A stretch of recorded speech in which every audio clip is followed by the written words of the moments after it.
السلام علیکم ورحمۃ اللہ وبرکاتہ۔ لاکھوں کروڑوں درود و اسلام نبی رحمت دو عالم صلی اللہ علیہ وآلہ وسلم کی ذات پر اور ان کی آل پر۔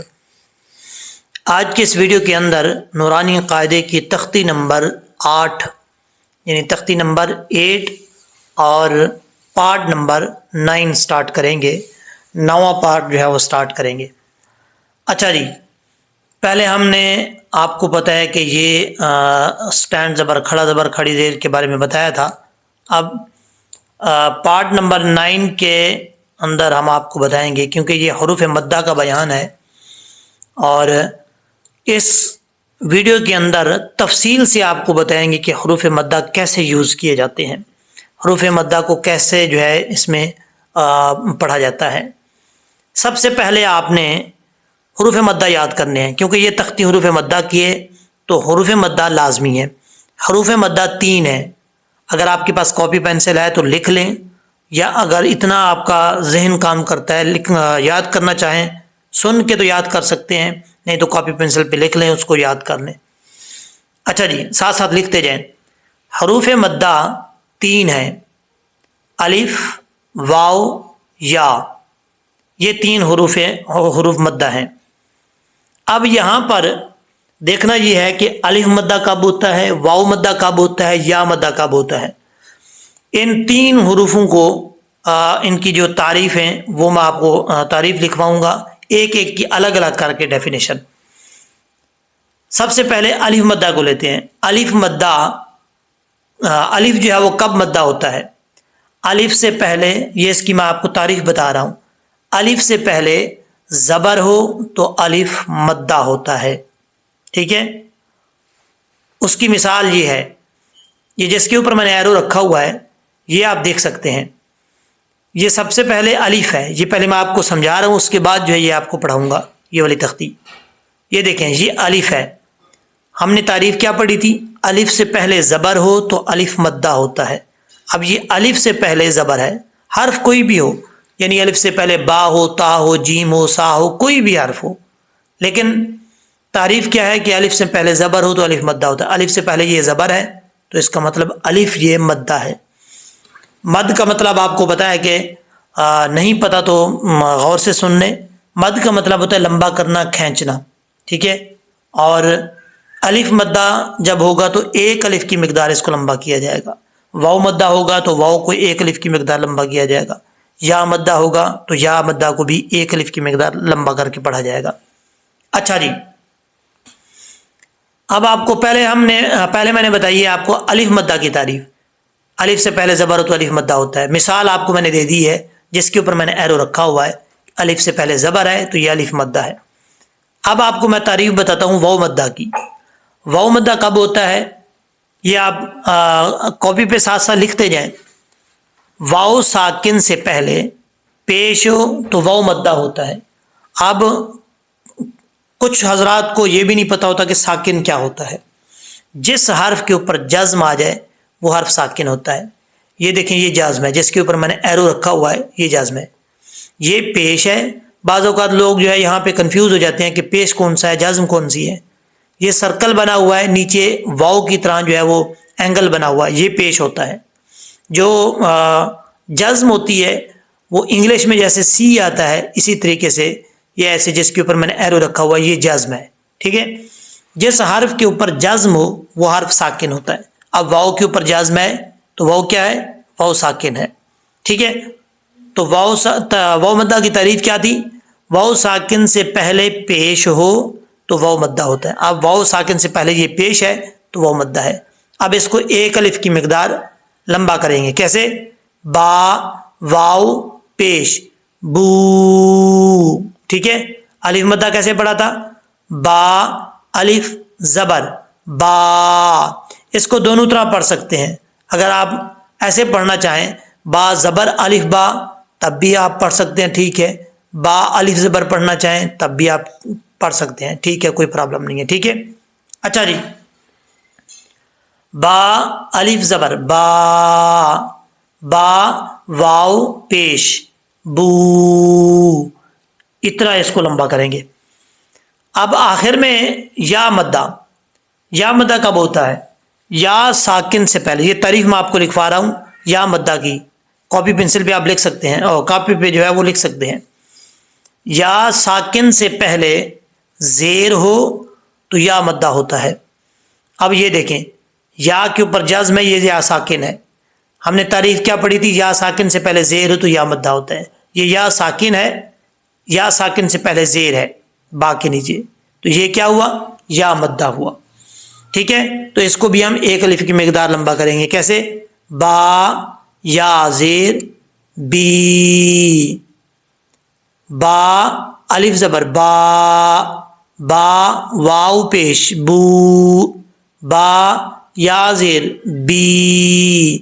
اب ہم اس کو ساؤنڈ میں پڑھیں گے، با بو بی. ٹھیک ہے، یہ تینوں مثالیں آپ کو میں نے دے دی ہیں. پہلی مثال الف مدہ کی، دوسری مثال واو مدہ کی، تیسری مثال یا مدہ کی. اس بارے میں کسی قسم کی کوئی پرابلم ہو، کوئی مسئلہ ہو، آپ کو سمجھ نہ آ رہی ہو، آپ واٹس ایپ نمبر میں نے اسکرین پہ دیا ہوا ہے، چینل اپنے چینل کی اسکرین پہ، عبداللطیف بخاری چینل کی، تو آپ وہاں سے واٹس ایپ نوٹ کر کے آپ میسج کر سکتے ہیں، وہ مسئلہ پوچھ سکتے ہیں کہ یہ اس کو کیسے پڑھنا ہے. ٹھیک ہے، فضول کے لوگ میسج نہ کیا کریں، کئی لوگ مجھے تنگ کرتے ہیں، اس وجہ سے پھر میں جواب نہیں دیتا. تو پلیز جو کام کی بات ہوتی ہے وہ پوچھا کریں. اچھا جی، یہ تینوں مثالیں آپ کو میں نے دے دی ہیں. یہ حروف مدہ اس تختی سے پہلے یاد کرنا لازمی ہے. اگر آپ حروف مدہ یاد نہیں کریں گے، میں کیونکہ چھوٹے بچوں کو بھی جب قاعدہ پڑھاتا ہوں تو ان کو جب یہ تختی آتی ہے تو حروف مدہ یاد کرواتا ہوں تاکہ ان کے لیے کوئی پرابلم نہ ہو اچھے طریقے سے. ٹھیک ہے، اگر کوئی بچہ نہ سمجھنے والا ہو تو اس کو میں بعد میں پڑھا دیتا ہوں، بچے کو دیکھا جاتا ہے، اس کی نفسیات کو جانا جاتا ہے. اچھا جی، اب آگے چلتے ہیں. یہ ساری جو ہے وہ حروف مدہ کا بیان ہے. ٹھیک ہے، پوری تختی. اب میں آپ کو ساؤنڈ میں پڑھ کے بتاتا ہوں، ساتھ ساتھ آپ نے میرے ساتھ پڑھنا ہے. تا، یہاں پہ تا ہے، تا کا مخرج بھی آپ کو بتا دوں کہ زبان کی نوک اوپر والے تالو کی جڑوں سے لگے، زبان کی نوک اوپر والے دانتوں کی جڑوں سے لگے تو یہ تا پڑھا جاتا ہے. ٹھیک ہے، بس وہ جلدی میں جو ہے نا زبان پھسل جاتی ہے، تو ایک دفعہ پھر میں آپ کو بتا دیتا ہوں. زبان کی نوک اوپر والے جو دانت ہیں دو، ان دو دانتوں کی جڑوں سے لگے تو تا پڑھا جاتا ہے. یہ تا جو دو نقطوں والا، یہ بریک پڑھا جاتا ہے، تا تا.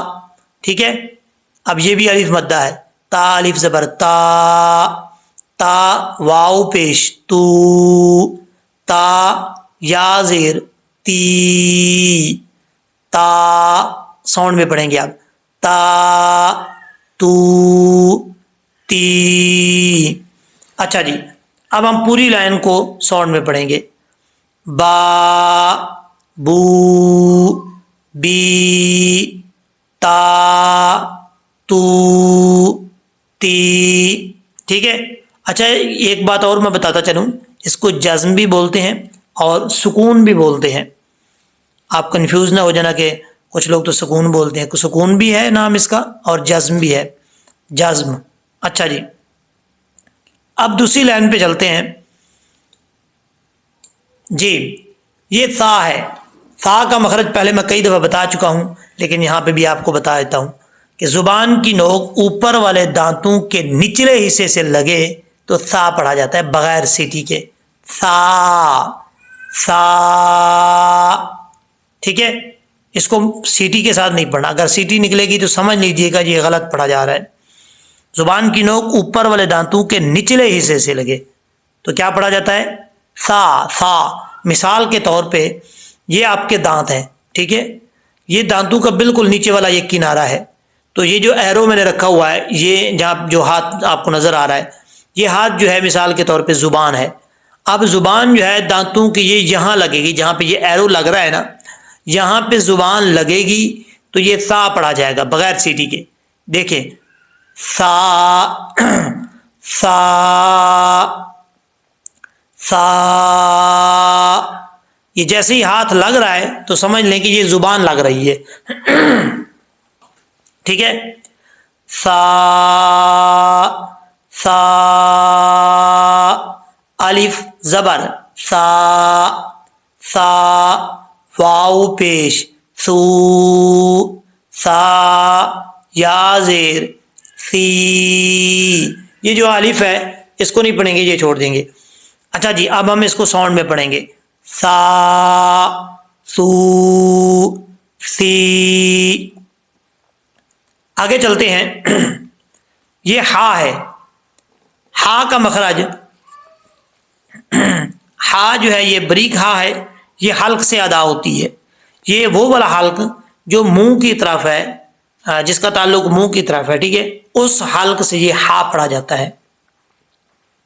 ہا یہ بریک ہا پڑھا جاتا ہے. یہ وہ ہے جو فرسٹ پیج پہ ہم پڑھتے ہیں, الف با تا سا جیم, جیم کے بعد جو آتا ہے ہا, یہ وہ ہا ہے. ٹھیک ہے, اس کو بریک پڑھنا ہے ہم نے. ہا الف زبر ہا ہا واو پیش ہو ہا یا زیر ہی ہا ہو ہی. ٹھیک ہے, اب ہم پوری لائن کو ساؤنڈ میں پڑھیں گے. سا سو سی ہا ہو ہی. اچھا جی, آگے چلتے ہیں. خا, خا کا مخرج یہ منہ کے خالی حصے سے ادا ہوتا ہے. خالی حصے سے مراد جو اوپر والا تالو ہے, تالو کے ساتھ ایک کوا لٹکا ہوتا ہے, تو اس کے ساتھ جو ہے وہاں جو خالی جگہ ہوتی ہے, اس خالی جگہ سے جو ہے یہ خا پڑھا جاتا ہے. ٹھیک ہے, خا خا, اور یہ حروف مستعلیہ میں سے ہے, پر پڑھا جائے گا. ٹھیک ہے, اس کو باریک نہیں پڑھیں گے, پر پڑھیں گے. پر کا مطلب ہوتا ہے موٹا پڑھنا. اچھا جی, خا الف زبر خا. اب ایسا نہیں ہے کہ خا کو پر پڑھیں گے, آگے الف ہے اس کو لمبا کریں گے تو بریک پڑ جائے, ایسا نہیں ہے. جب تک اس کو لمبا کریں گے پر ہی پڑھا جائے گا. خا خا واو پیش خو خا یا زیر خی. اب اس کو ساؤنڈ میں پڑھیں گے. خا خو خی. آگے چلتے ہیں. را, را کے اوپر زبر ہے. جب را کے اوپر زبر ہو تو را پر پڑھا جاتا ہے, را کے اوپر پیش ہو تو را پر پڑھا جاتا ہے, را کے نیچے زیر ہو تو را بریک پڑھا جاتا ہے. ٹھیک ہے, ویسے تو کافی ساری اس کی حالتیں ہیں, لیکن جو سامنے آ رہی ہیں پڑھائی میں یہاں اس لائن میں, وہی میں آپ کو بتا رہا ہوں. اچھا جی, اب اس را کے آگے الف ہے. را الف زبر را را واو پیش رو را یا زیر ری. اب اس کو ساؤنڈ میں پڑھیں گے. را رو ری. اب پوری لائن کو ساؤنڈ میں پڑھیں گے. خا خو خی را رو ری. اسی طریقے سے لمبا کر کے پڑھنا ہے. ٹھیک ہے, اور یہی طریقہ جو آپ کو میں بتا رہا ہوں, اسی طریقے سے قرآن پاک میں پڑھنا ہوتا ہے. اگر آپ نے اس طریقے کو اچھے طریقے سے سمجھ لیا تو سمجھ لیجئے کہ قرآن پاک میں آپ کو پڑھنے میں کوئی دقت نہیں ہوگی, کوئی پرابلم نہیں ہوگی. یاد رکھیے.